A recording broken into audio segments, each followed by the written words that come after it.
mês de julho, sejam muito bem-vindos ao Plano Anual de Leitura da Bíblia com Rosânia e Lana. Hoje nós estamos continuando o profeta Isaías. Que livro, hein? Que livro, vamos aprender muito em nome de Jesus. Vamos do 4 ao 7 hoje, capítulo 4 ao capítulo 7. Vamos lá?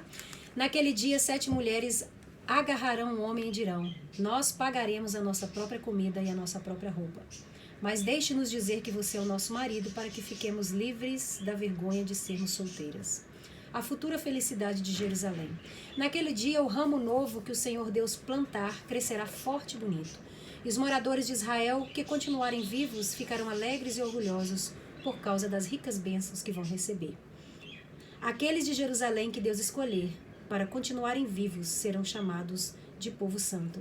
O Senhor julgará e castigará Sião. Ele purificará a cidade de toda a impureza e de todos os seus crimes de morte. Então, sobre o monte Sião, sobre o povo ali reunido, o Senhor estenderá uma nuvem durante o dia e chamas de fogo e fumaça durante a noite. A glória de Deus cobrirá e protegerá o seu povo. De dia, ela será uma sombra para protegê-los do calor. E quando vierem as chuvas e as tempestades, será também um abrigo e uma proteção. Capítulo 5. Vou cantar agora para o meu amigo uma canção a respeito da plantação de uvas. O meu amigo fez essa plantação no lugar onde a terra era boa. Ele cavou o chão, tirou as pedras e plantou as melhores mudas de uva.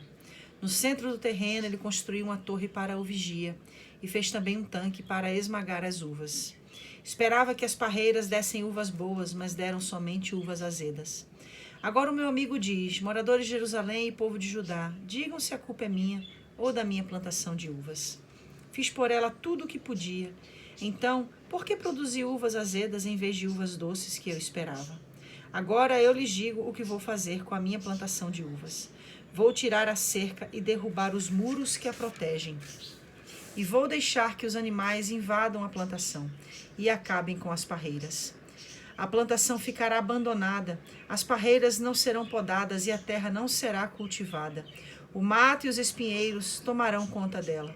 Também darei ordem às nuvens para que não deixem cair chuva na minha plantação. As plantações de uvas do Senhor Todo-Poderoso, as parreiras de que ele tanto gosta, são o povo de Israel e o povo de Judá. Deus esperava que eles obedecessem a sua lei, mas ele os viu cometendo crimes de morte. Esperava que fizessem o que é direito, mas só ouviu as suas vítimas gritando por socorro. As maldades são condenadas. Ai de vocês que compram casas e mais casas, que se tornam donos de mais e mais terrenos. Daqui a pouco não haverá mais lugar para os outros homens e vocês serão os únicos moradores do país.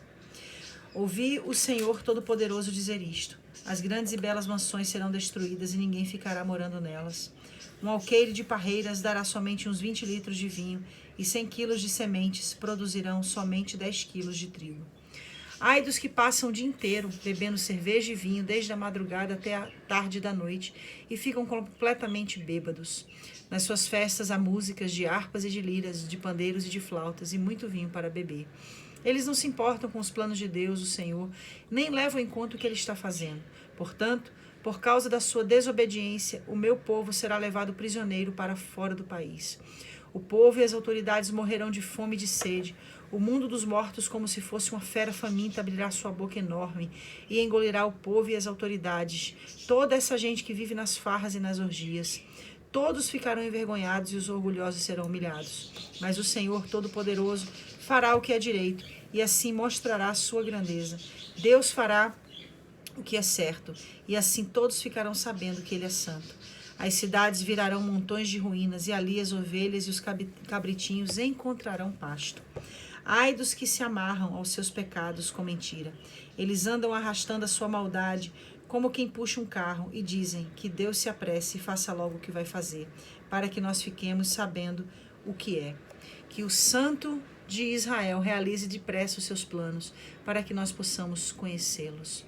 Ai dos que chamam de mal aquilo que é bom e de que chamam de bom aquilo que é mal, que fazem a luz virar escuridão e a escuridão virar luz, que fazem o amargo ficar doce e o que é doce ficar amargo. Ai dos que acham que são sábios, dos que pensam que sabem tudo. Ai dos que são campeões de beber vinhos, que vencem apostas de misturar bebidas alcoólicas, que aceitam dinheiro para torcer a justiça, deixando livres os culpados e condenando os inocentes. Deus castigará o seu povo. Portanto, assim como o fogo queima a palha e as chamas acabam com a grama seca, assim também vocês desaparecerão. Serão como plantas cujas raízes ficam podres e cujas flores são levadas pelo vento como se fossem pó. Pois vocês desobedeceram às leis do Senhor Todo-Poderoso e desprezaram os mandamentos do Santo Deus de Israel. Por isso, o Senhor ficou irado com o seu povo. Ele levantou a mão e os castigou. As montanhas tremeram e os corpos dos mortos ficaram largados nas ruas como lixo. Mesmo assim, a ira de Deus não passou. A sua mão continua levantada para castigar. O Senhor levanta uma bandeira para chamar uma nação que fica lá no fim do mundo, com um assobio. Ele chama o povo daquele país distante e eles vêm correndo com muita rapidez. Nenhum dos seus soldados se cansa ou tropeça, nenhum descansa ou dorme. Eles estão preparados para lutar, os cinturões estão bem apertados e as tiras das sandálias não se arrebentam. As suas flechas são pontudas, os seus arcos estão prontos para atirar.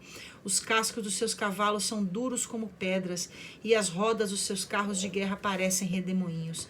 Esses soldados rugem como leões ferozes que matam o animal e, rosnando, o arrastam para um lugar onde ninguém o pode arrancar deles. Quando chegar aquele dia, esse povo rugirá como o mar contra o povo de Israel. Se alguém olhar para a terra, verá somente escuridão e tristeza e nuvens negras escondendo a luz. Isaías é chamado para ser profeta. No ano em que o rei Urias morreu, eu vi o Senhor sentado num trono alto e elevado.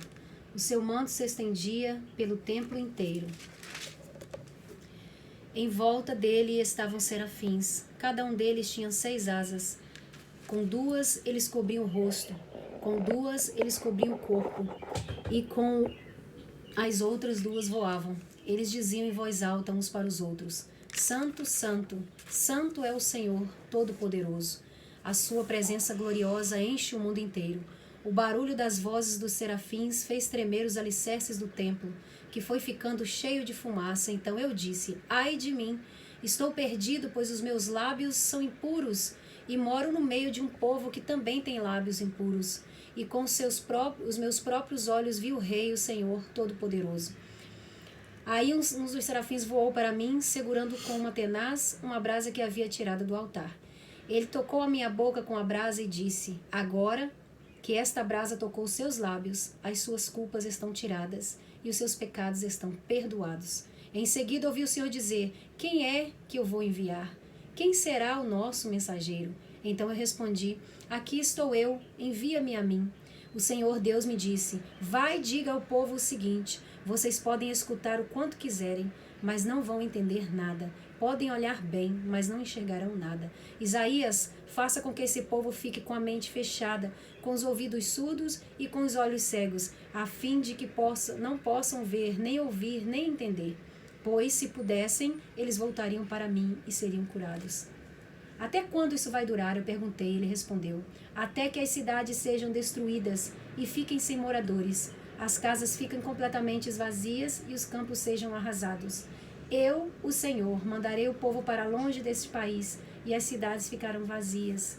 E mesmo que fique no país uma pessoa em 10, ela também será morta.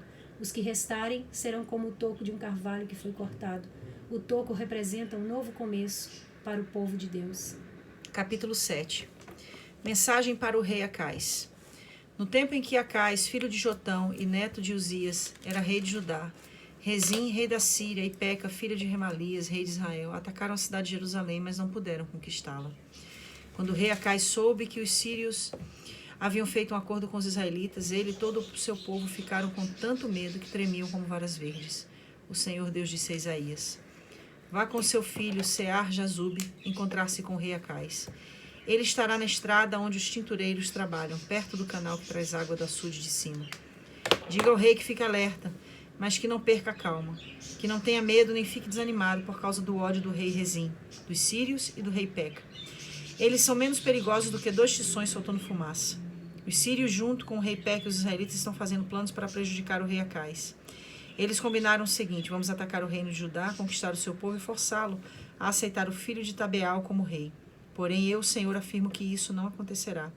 Pois a Síria não é mais forte do que Damasco, a sua capital. E Damasco não é mais forte do que o rei Rezim. A terra de Israel não é mais forte do que Samaria, sua capital. E Samaria não é mais forte do que o rei Peca. Mas daqui a 65 anos, Israel será destruído e deixará de existir como nação. Se vocês não tiverem uma fé firme, não poderão ficar firmes. Emanuel, Deus está com o seu povo. O Senhor Deus enviou ao rei Acais esta outra mensagem. Peça ao Senhor, seu Deus, que lhe dê um sinal. Esse sinal poderá vir das profundezas do mundo dos mortos ou das alturas do céu. Mas Acais respondeu, não vou pedir sinal nenhum, não vou pôr o Senhor à prova. Então Isaías disse, escutem, descendentes do rei Davi. Será que não basta vocês abusarem da paciência das pessoas? Precisam abusar também da paciência do meu Deus? Pois o Senhor mesmo lhes dará um sinal. A jovem que está grávida dará à luz um filho e porá nele o nome de Emanuel. Quando ele chegar à idade de saber escolher o bem e rejeitar o mal, o povo estará comendo coalhada e mel. Mas, mesmo antes desse tempo, ó rei Acais, as terras daqueles 2 reis que lhe causaram tanto medo ficarão completamente abandonadas. O Senhor Deus vai trazer sofrimento para o Senhor, ó rei, para as pessoas da sua família e para o seu povo. Ele fará isso por meio do rei da Síria, e o sofrimento que esse rei vai causar será o pior que já houve desde que o reino de Israel se separou do reino de Judá. Quando chegar aquele dia, o Senhor Deus vai assobiar e chamar os egípcios para que venham como se fossem moscas dos lugares mais distantes do rio Nilo. E assobiará também para que os assírios, como um enxame de abelhas, venham da sua terra. Eles virão e como enxames pousarão nos vales mais profundos, nas fendas das rochas, em todos os espinheiros, em todos os lugares onde o gado bebe água. Naquele dia, o Senhor vai contratar um barbeiro que vive na região e que fica no outro lado do rio Eufrates, isto é, o rei da Síria. Ele virá e rapará a barba, os cabelos e os pelos do corpo de todos. Naquele dia, quem ficar com uma vaca nova e 2 cabras terá tanto leite que poderá comer coalhada, e todos os que ficarem com vida no país comerão coalhada e mel. Naquele dia, o que antes era uma plantação com 1000 pés de uva valendo 1000 barras de prata virará um terreno cheio de mato e de espinheiros. O país todo ficará coberto de espinheiros, e os homens irão ali caçar com arco e flechas. E todos os montes onde antes havia plantações ficarão tão cobertos de mato e de espinheiros que ninguém terá coragem de ir até lá. Somente o gado e as ovelhas irão lá para pastar. Eu vou falar do capítulo 6, porque isso nunca me passou na minha cabeça antes. E quando você estava lendo o capítulo 6, me veio ao coração e eu queria compartilhar.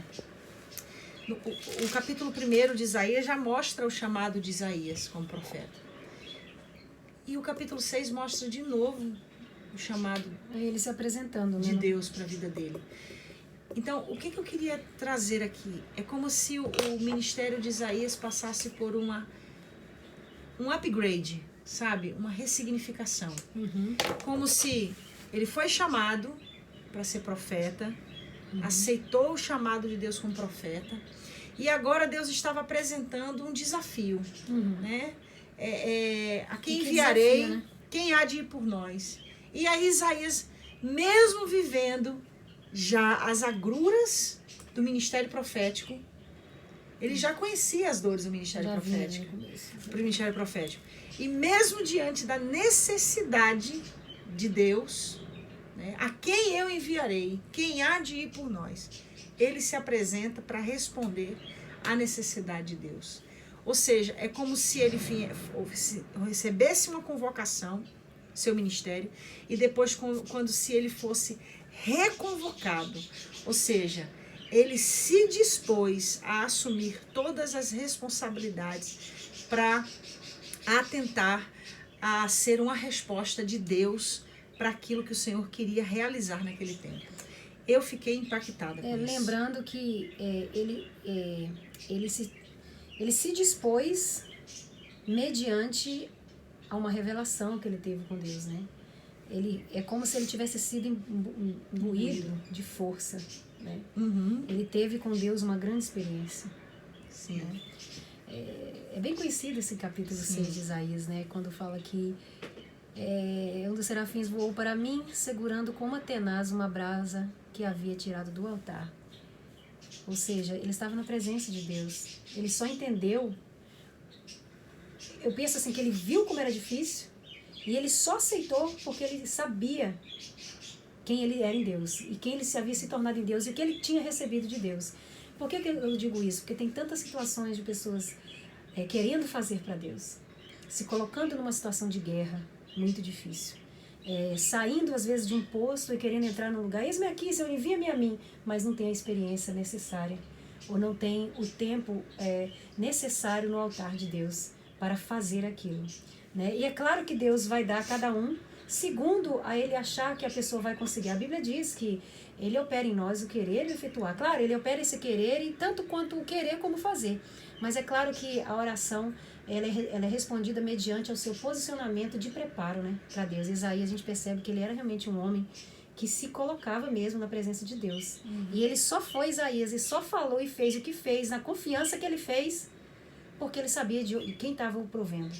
Ele sabia quem o havia tocado. E você percebe que aceita, né? Por isso que ele aceita. E você percebe que hoje em dia a gente vê muitas pessoas querendo fazer, se colocando nessa linha, se colocando como profeta, como uma resposta de Deus para os filhinhos de Deus, né? Para os pequeninos de Deus. Mas não... Para as ovelhinhas, eu costumo dizer, né? Para os bebezinhos na fé. E não estão prontos, acham que estão prontos mediante aquilo que eles entendem na geração que nós falamos ontem, as coisas que estão acontecendo hoje em dia, e acham que podem, e começam a fazer. E quantas ovelhinhas morrem? Porque realmente tem que ser tocado com a brasa do altar. Eu tenho falado isso com Deus todos os dias. Não assim, agora eu estou vendo a linguagem, né? Mas a gente tem dito, eu tenho dito para Deus desde os meus 18 anos, Senhor, me mostra. Muitas vezes diz não, né? Algumas vezes para algumas coisas que Deus quer. Mas quando a gente entra na presença de Deus, realmente como Isaías, não, estou aqui, Senhor, me envia. Fui tocado e eu sei o que fazer, não sei, a dor vai estar aqui, mas eu estou aqui. Me manda, me envia. Então é muito mais do que aceitar um chamado. É muito mais do que dizer, é muito mais do que uma unção, é muito mais do que uma situação. É realmente saber quem você é nas recâmaras, né, de Deus. O que você está vendo. O que você está aprendendo além do que você está vendo no natural? Espiritualmente. Isaías, ele foi tocado com uma brasa do altar para ser o profeta que ele foi. E para a voz dele ecoar ainda nos dias de hoje, inclusive, profetizar a vinda do Cristo, que é o que ele fez aqui, né, no capítulo 7, versículo 14. Então, assim, é muito sério você se colocar como um profeta de Deus e falar às nações, e falar a um povo, e falar a uma situação. Eu estou falando isso porque é o meu entendimento do que eu estou vendo hoje nesse tempo que nós estamos vivendo. Né? Às vezes a gente está falando, as pessoas vão ligar a gente exatamente ao nosso ministério, mas sai da caixa, vai além. Veja o que Deus está escrevendo aí com outros ministérios no passar das gerações. Veja os prós e veja os contras. Veja, mas fulano sofreu, fulano morreu batalhando pela obra de Deus, mas veja a história que ele escreveu, vai além da sua própria história. Todas as pessoas que morrem lutando pelo ministério, pelas ovelhas, pela palavra de Deus na terra, não importa como ele vai. O importante é o legado que ele está deixando. E o seu legado é que vai escrever histórias futuras. Muitas vezes o presente não vai descrever realmente o futuro. Muito pelo contrário. Podem deixar marcas prejudiciais para o Evangelho de Cristo. Isaías é um grande exemplo de um homem que sabia o que estava falando. Igual você falou, ele sabia o que ele estava enfrentando, cara. E mesmo assim disse sim. Mas aí eu entro... Mas ele sabia. Eu entro numa questão, dentro de tudo que você está falando, que ninguém pode se chamar a si mesmo, né? Senão aquele que nos chama. Ninguém pode se chamar a si mesmo. A gente vê que foi... Ele teve um vislumbre da glória de Deus. Ele teve ele se permitiu ser tocado. Inclusive, agora que essa brasa tocou os seus lábios, as suas culpas estão tiradas e os seus pecados estão perdoados. Tem que ter um sobrenatural de Deus na vida de um homem, de uma mulher de Deus que quer falar em nome de Deus. Não pode ser diferente. Não aguenta. É por isso que, infelizmente, a obra muitas vezes tem sofrido muito prejuízos e danos. Os bebezinhos. E as ovelhas muitas vezes dispersas. Ficam dispersas. Querido, fica com essa palavra. E como Isaías falou no capítulo 7, Deus tem misericórdia. No versículo 9, se vocês não tiverem uma fé firme, não poderão ficar firmes. Não se esqueça, ninguém pode se chamar a si mesmo. E quando nós somos chamados, nada pode existir entre aquele que é chamado e aquele que nos chama. Porque se houver alguma coisa entre o que chama e o que é chamado, não é discípulo. Perde a essência. Que haja na nossa vida a unção das mãos furadas, porque nenhuma outra nos capacita a fazer a obra. Ninguém mais. Sigamos com Isaías amanhã. Deus te abençoe.